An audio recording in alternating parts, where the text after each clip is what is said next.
Prepper Incognito. Now this is a really cool concept, and it's not even a concept though. It's a real thing. And I'm not talking about stealth or 007 or some type of undercover prepper that lives under the radar. No. And I'm not talking about some kind of government-sponsored group of preppers. I'm talking about those preppers that are just so low-key, so mellow, so just relaxed and chill that you would never know that they could probably outlast the entire neighborhood, maybe the entire city, because they're a professional prepper. I mean, these are the preppers. And as we talked about different levels of preppers, these are the pro preppers. In the future, I'm going to do a video on preppers that are on this level. It's called the wizard preppers, the super clever and expert level preppers. So stay tuned for that. It'll probably be in a few days, if not a few weeks, but it'll come out.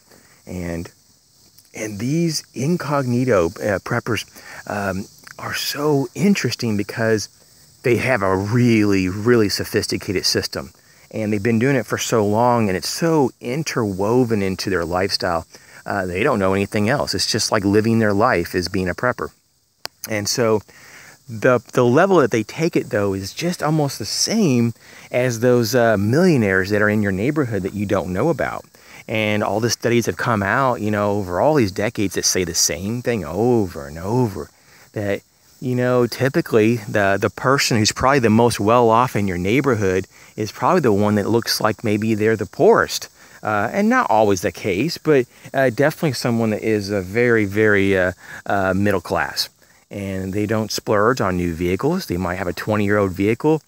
They don't have the newest designer clothes. Their house is fairly plain and simple.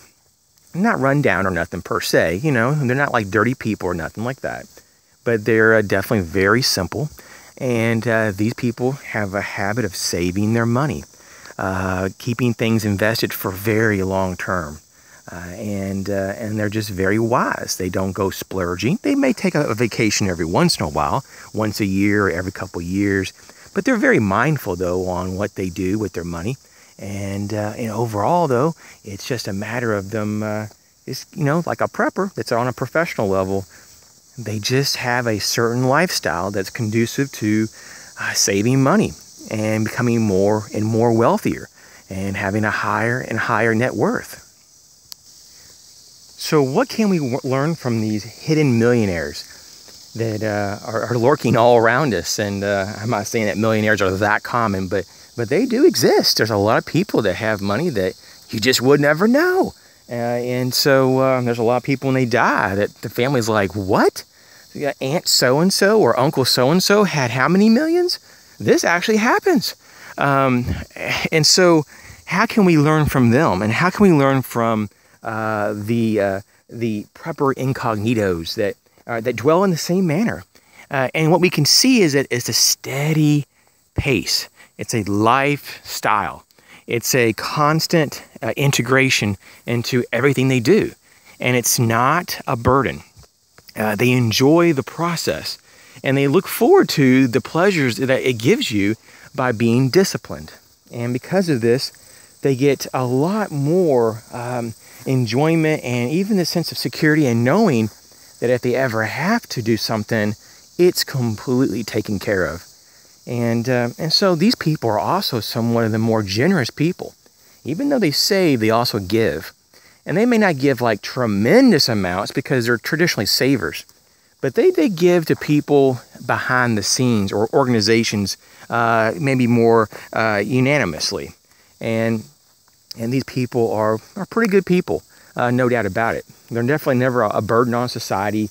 They don't go and try to get free stuff and so forth. So we can do a lot of things, to better ourselves by looking at these types of people, people who have discipline and focus, and people who have a rhythm in their life. And if you have anything else to contribute about this conversation, please put it in the comment section below. And thanks again for telling everybody about the channel. The channel is growing very healthily, and we're having a lot of good fun on here. And so when you're talking about the prepper incognito, this could be you, especially if you're a younger person or even a middle-aged person. It's never too late to start. You can just start now And it's amazing within a couple of years, even a year from now, what you can actually learn, what you can put back, what type of contingencies and planning that you can put into place. I mean, it can be shocking what you can do, even just sitting down with your spouse or family, just over one dinner, after dinner or something like that, or over dinner, talking about some things. You may come to conclusions that maybe solve a lot of problems very fast. And so sometimes just having a conversation with those you can trust and you love can really bring a lot of peace between you and them, and give a lot of sense of understanding of what's going to happen, or what would you guys do if something happened. So start now, be consistent, and I'll catch y'all real soon.